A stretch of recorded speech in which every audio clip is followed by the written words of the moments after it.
разговараме секако, неколку дена ќе посветиме на разговори, се надевам дека ќе успееме. Заради тоа што вредно е да посветиме време и внимание да заштедиме време на докато не успееме и не постои друго решение.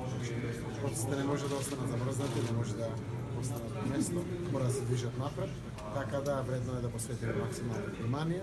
Овие денови ќе почнат разговори, денеска е ден на сублимирање на сите анализи, на сите планови и слично. Веројатно од утре веќе ќе почне да се разговори. Ребалансот на буџетот кога е?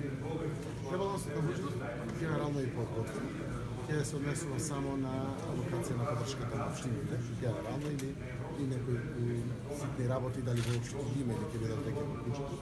Но целото ова секако зависи од преговарачкиот процес за иднината на државата. Премиере, има ли капацитет за избори со някој фактот, што сите партии се договоривте за президентска влада за организирање на самите избори, секако доколку опозицијата не го поддржа Народното собрание? Законот уставот предвидува цикла следничи, това е решено, това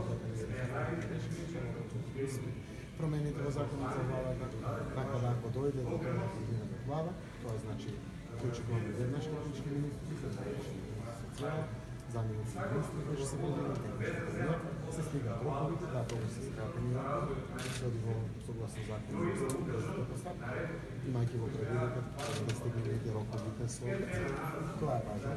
Сето тоа е решено како легислатива, законодавство, Тоа значи дека нема да бидат изборите така брзи доколку се случат? Баш ќе бидат многу брзи. Неколку дена, значи дека се стига дека 25 ноември точно да спомнат крајот на годината. Се стига и тоа со неколку дена во резерва. Без тоа, зошто треба да се брза, рековме мај месец на избори за Европскиот парламент, каде што се социјализација и влегол тој малку порано во кампања, така да треба понавреме да извршиме. Премиера, дали владачка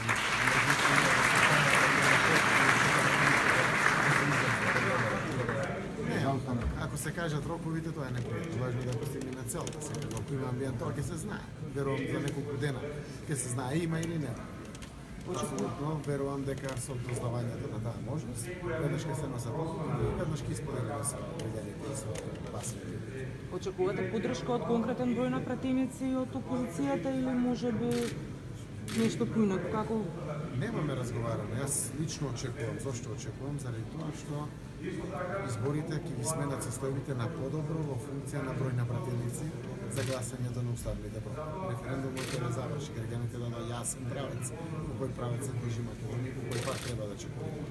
Ако некој понуди алтернатива на тие разговори, ќе разгледаме алтернатива. Но никој не вика што е алтернатива на НАТО и него, никој не вика дека има подобар договор или може да се направи подобар договор. Апсолутно многу се очигледни, јасни чекорите по кои што треба да се движи Македонија. Од тој аспект јас очекувам одговорност од сите да се носат одлуките. Противно, ако кажеме добро, не носиме вакви одлуки и не учествуваме во гласањето во парламентот, треба да кажеме што. И тогаш логично тоа е избор. Ако овој пратенички состав нема капацитет од двотретини да донесе мнозинство, следниот чекор е надежда дека некој следенки. Не значи и тоа дека е гаранција, но нема друго. Не постои друга алтернатива. Така да уживаме во тоа што граѓаните гласа. Убава работа, демократија, дадоа правец.